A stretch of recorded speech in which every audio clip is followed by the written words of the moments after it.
Right. You don't like A short history lecture. Let's go. Right. So this is the area of the junction going to Kopli Peninsula, and here is the historical part. Yeah. So the whole railway system in Russian Empire started because of the Crimean War. Yep. And it was Paldiski that was considered to be the main port area by Tsarist Empire, because it is deep and because it has a beautiful cliff, limestone cliff.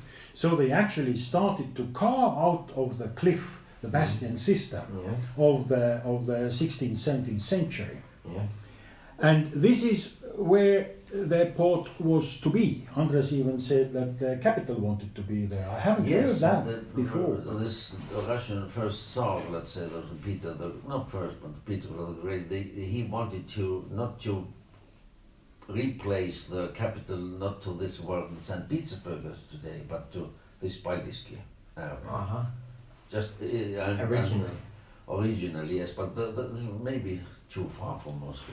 Anyway, there was the Crimean War, right, because Russia wanted to get to Istanbul and take over it. And then there was a coalition of English, French empires and other empires. And actually they came to bombard. They bombarded Helsinki and then went on to Kronlinna. And they would have bombed it. But there was a peace treaty in between. And then Russia understood that the third industrial revolution is so strong, and the navy shells, telegraph, railway, all of that was actually part of it.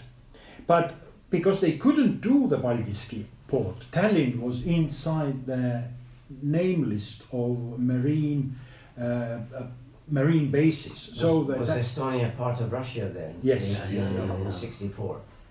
Right. Since 1700 it has been part of Russian. 1710 or 1700? Yeah, it's 1700 when was that, but in Uuskaupunki, that is 1721 then it was actually formed. 1720.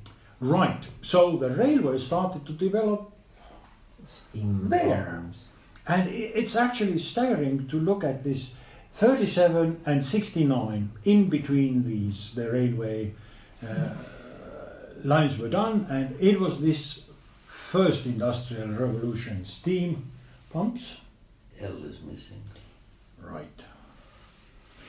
Steam pumps and engines, locomotives. Okay, anyway, right?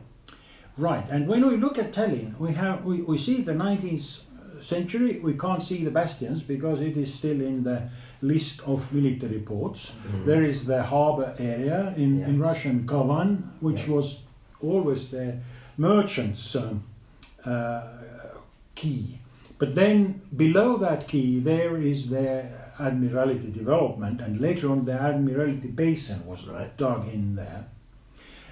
This is the situation 1854, and we can see that there are no railway lines whatsoever. But there were three important elements, military elements. It's the outside battery of the harbour. It's then the military naval base in Admiralty Base, and then the cannon battery on top of the current. Used to be a prison. Current prison. So these actually needed to be somehow connected. And now this is the development of Russian railway, and Tsarskoye Selo railway was started quite early as a kind of toy railway, really, to test it. It really looks nice. And so 1837. But then the connections started to develop really in after the Crimean War. 51 St. Petersburg to Moscow, then 61 Riga to St. Petersburg, and then Riga Moscow 1900, which really started the development of Riga into this classic Jugend big city. Helsinki, St. Petersburg 1876, and then 69 the railway started to develop between Petersburg and Paldiski. So the Paldiski was still a imaginary military port, and Tallinn was just to just a station in there. So it is the 1910 Russian Empire, having half of Poland in it, and the rest of the future Soviet. Siberia is missing. Yeah, but this was very soon connected with railway lines, and that was a military reason. They had all of Serbia. Oh no, it's not Serbia. No, Serbia's that is That's Georgia and Crimea and Armenia Georgia and Azerbaijan, right. Baku I get it. and Tbilisi in the middle there. Yeah. So that's the railway system that developed fast around Estonia, and then this is the harbour area, the Admiralty Basin. We can see the harbour is still up there, 1864. No railways cannot be found. But this is 1865, and this is the oldest I found, and it already shows the junction around Tallinn to the Baltic railway station and then taking it to Paldiski. So that junction actually has been built. École. Yeah. Here, 1969, the railway isn't shown, but it is being built. And what we can see down there is actually the property line for the Baltic railway station and the old railway station being built. And on the other side of the tracks, there is the depot building that has been demolished later on. And then they started to build, and first it was the horse rail going to the harbour. And that was the idea, that from here you can actually approach harbour. This is 1870.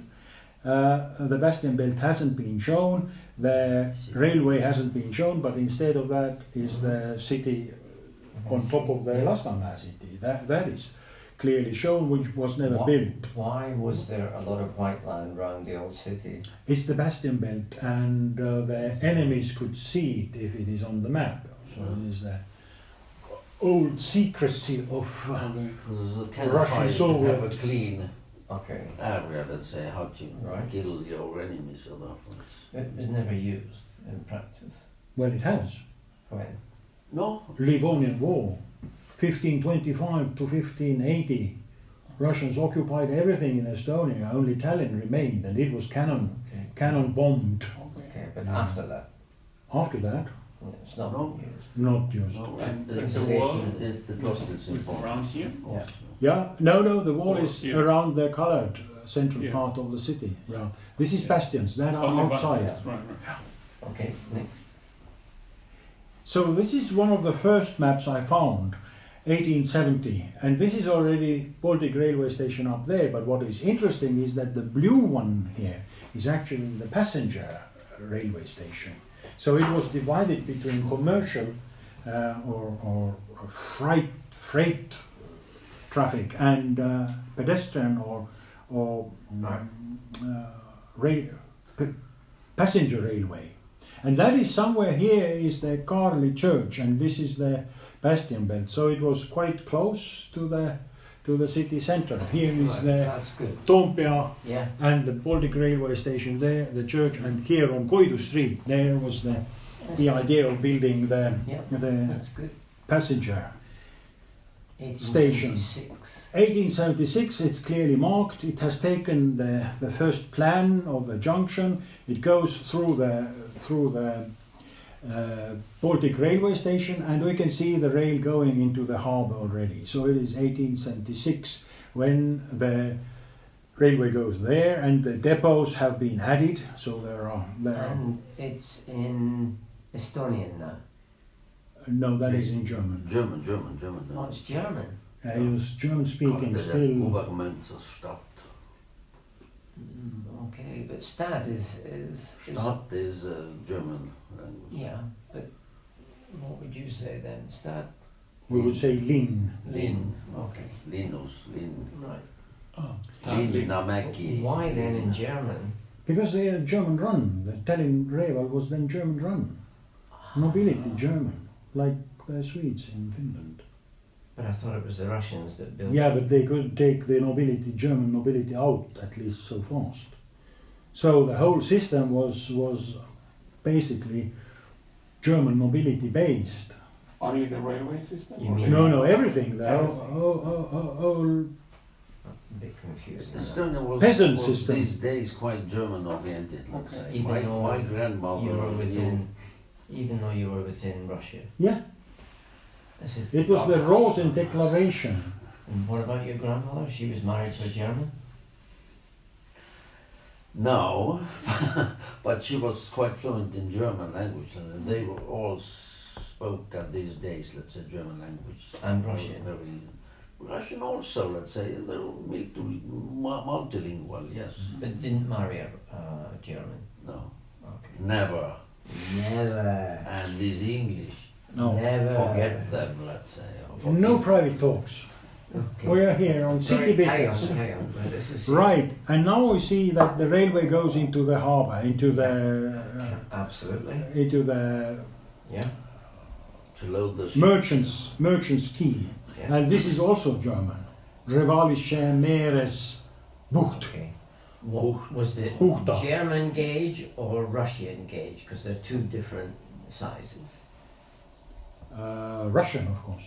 Right. So it'd be one. It came from St. Petersburg and Moscow. 1.5. No, 1.5, 6'8" something. 168. Yeah. It's the widest. Wow. Yeah. But why then is the Russian gauge in Helsinki smaller at 1.5 something? I don't know. But it's different. Could be. And the gauge to St. Petersburg then is different. Because it's the same gauge when they go past Viipuri. Still the same gauge all the way. Yeah, but this wasn't it built in the Tsarist time, that railway? 1876. Yeah. So it is the old one. But yeah. But I'm not sure, but one can Okay. check it. I think it That's is. interesting. Yeah. It is quite Alright. wide. Anyway, 76 to the harbour, and the property of the Baltic railway station with the depots is actually taking a shape. Okay. And then this is 1875 when it is clear, and it happened in one of the first winters that the harbour was closed by ice. So they had to have more warehouses. So they started to build warehouses to keep the wares, and that is why it is called the Kauba Yam. It is the ware station, Okay. freight station. Yeah. And this is in Russian, and that the project then is done by the railway authorities. We can see the depot that was in the other pictures there, and then it goes into the peninsula, and that was just a appendix where to have the warehouses. And that's where the military were concentrated at the end of the. We'll come to that. Okay. So this is the case then. Or in Russian. And then they started, when they had already that junction, then they started to build the railway to the cannon bastion. Okay. And the cannon bastion was then connected with another railway to the harbour, Admiralty Basin. And we can see now the two types of railways already coming in. And on the right hand side we can see it goes to the very end of the peninsula, which was then Carlos Islands, separated from Tallinn, but now it is the peninsula where the water cleaning plant is. 1876, and that went around the Estonian cemetery at the edge of the sea there, and Okay. then connected to the harbour. And here are some buildings in Telliskivi district still there, and we can see that the lines of the warehouses actually have been kept until today there. Alright. And the railway station, the very first one, which will also come, is incorporated in the more modern one done in 60s. So these are the buildings where you can still find these old turn of the century depots where you can see the engines could go in and they probably serviced them or did something. Look at that. So when the Baltic Railway was done, you can see that it was done where there was no urban structure yet, didn't reach to that area. So they actually took the easiest way.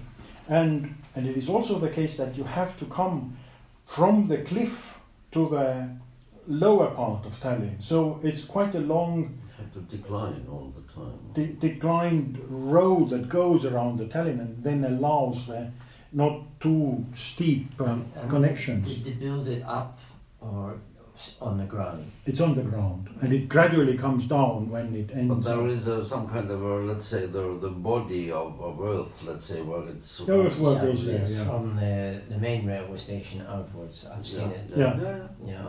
Like in Berlin or in other places. And here That's already why we have the fully developed Baltic railway station, and then the rail is going into the harbour. We can see already there are several. They go to the Yeah.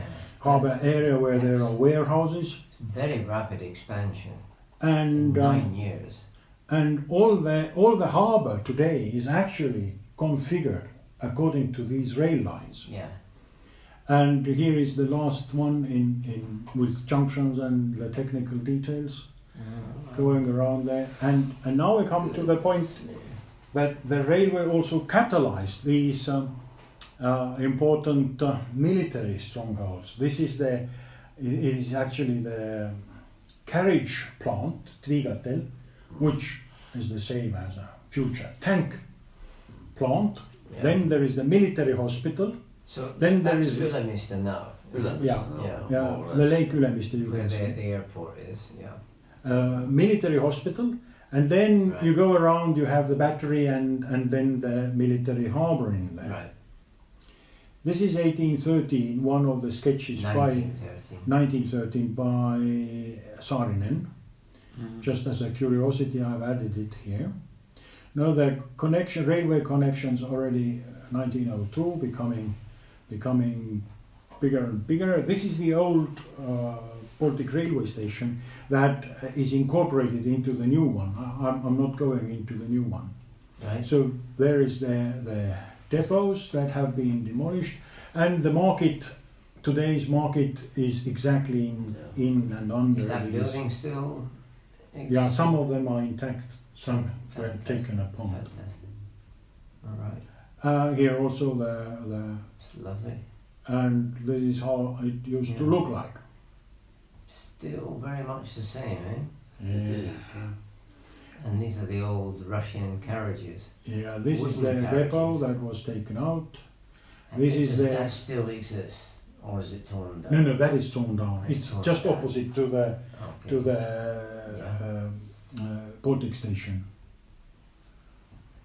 The rails, how they go into the depots, and then Yeah. how they go into the Right. Kauba station. Consumes quite And- a lot of And land, then you know. 1912, after that, it was already clear that there would be another war probably, and then the real military colonization really starts with the Russian Baltic shipyard, 1912, and this image, which I found quite accidentally, really shows the force that this is all a mountain that has been taken down using the railway.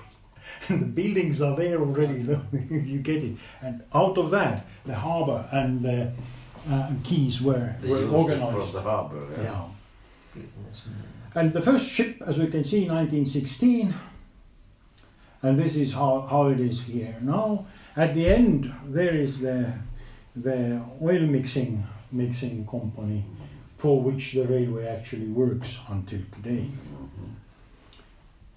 And we can see still the direction and the facades of the not warehouses but already the factories inside the peninsula.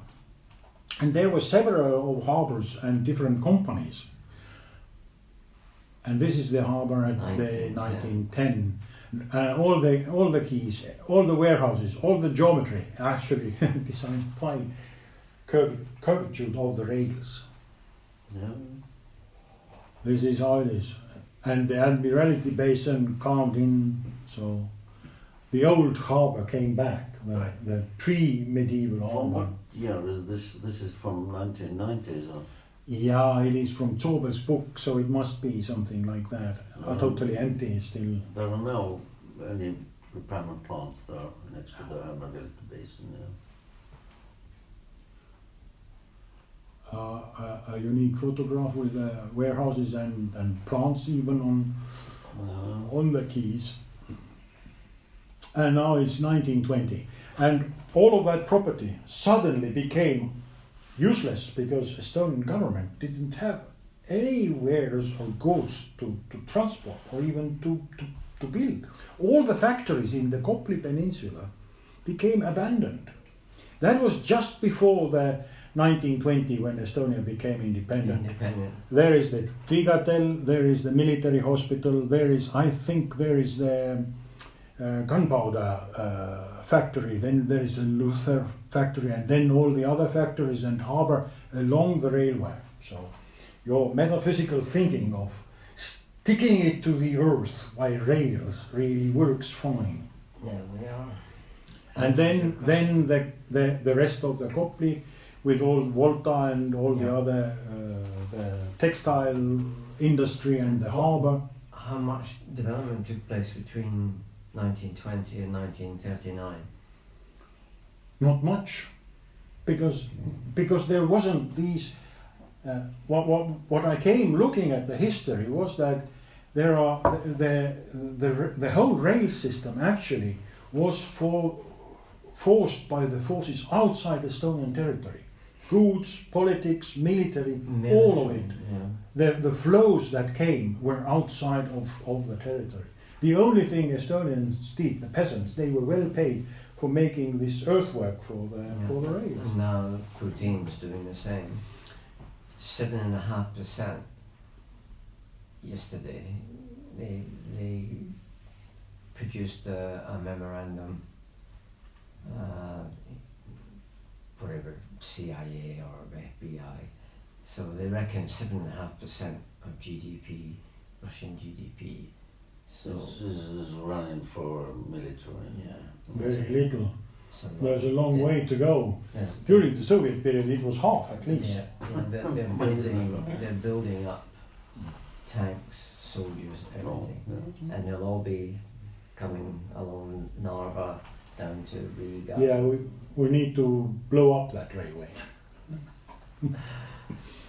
Anyway, 27 to 29.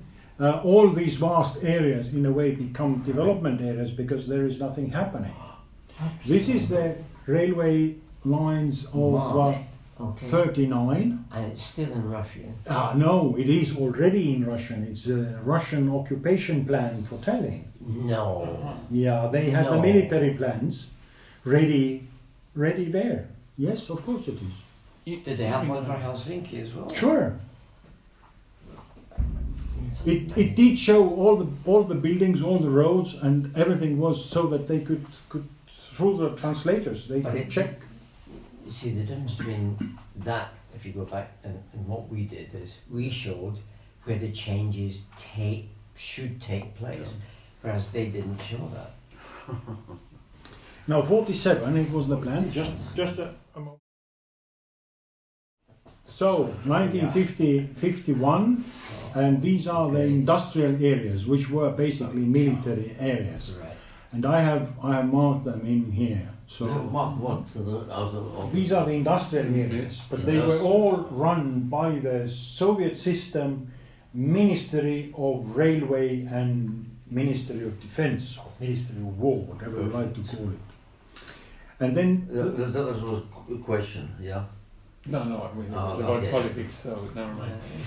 And you see, the railway goes back into the Astangu and the Mustamäe area, going around there. So it just goes like a spine to inside the city fabric. Go back one, please. The bottom left-hand corner in the southwest, was that part of Tallinn or was that outside of Tallinn? It was until Soviet system. Yeah, the separate city or something. How did I guess? Spatially it looks like it. Right, 63 and the industrial areas. This is what it says there. The industrial areas in 1980. And this map looks like 1683. I put it up, and here we can see now all the violet violent and violent areas, Yeah. they were dedicated to the military Okay. and industrial Yeah. services. So And the blackish is all the railway territories, including the Kauba station. Now, this all belonged to railroad. yeah. No, but Not at least entirely, it but, belonged to public, of course, I know. It was. It was, yeah. But Vigatel, of course, was a rocket factory, so it was directly governed by Moscow. And so are the harbor areas. They were under military control. Right. And then the factories that were there, I don't know exactly, the Sitsi puuvilla tehas, was that under Russian? I think many of these enterprises were under the control of Soviet ministries, not Estonian ones. You mean from Moscow they got Yeah. them, Yeah. not from Tallinn, yeah? Did you have a city plan in 1963? Well, this is one. Probably we had. But it was behind curtains. No, I don't think so. Because Maybe the first time we went to St. Petersburg, 88 or 89, they opened some curtains for you. yes, Okay. Yeah. and it was secret. Oh, it was secret. Everything was You're a secret. British spy, of course, we can open it That's for what you, they were yeah. thinking. Yeah, absolutely. Rein Soobel How told clever me. eyes you have, so that. Rein Soobel told me when he put some maps into his first book of Tallinn Uh-huh. city wall, he was asked by KGB, where did you get that map? No. Of course. They checked his book and found that the map was not distorted as it should be, because of course enemies like you wouldn't recognize it. Exactly. So they asked, where did you get it? Capitalist pig. And More than that, yeah. where did you Wolf. get it? Sorry? It's recorded, you know. Yeah, Yeah, okay. but you cut that bit out. What he said. No, it's Anyway, We can so, keep it. but he had it in the restoration office where they had to have some real maps, otherwise they couldn't make the plans Yeah, and, you and can't- buildings. And the year was Interesting. Year was, yeah, 70s, beginning of 70s, 70s, yeah, probably. mid-70s, yeah. between Brezhnev. 70 to 80, Brezhnev. yeah. Okay. Next. Comrade Brezhnev was gone. Comrade. Anyway, Okay, here we are. That's it.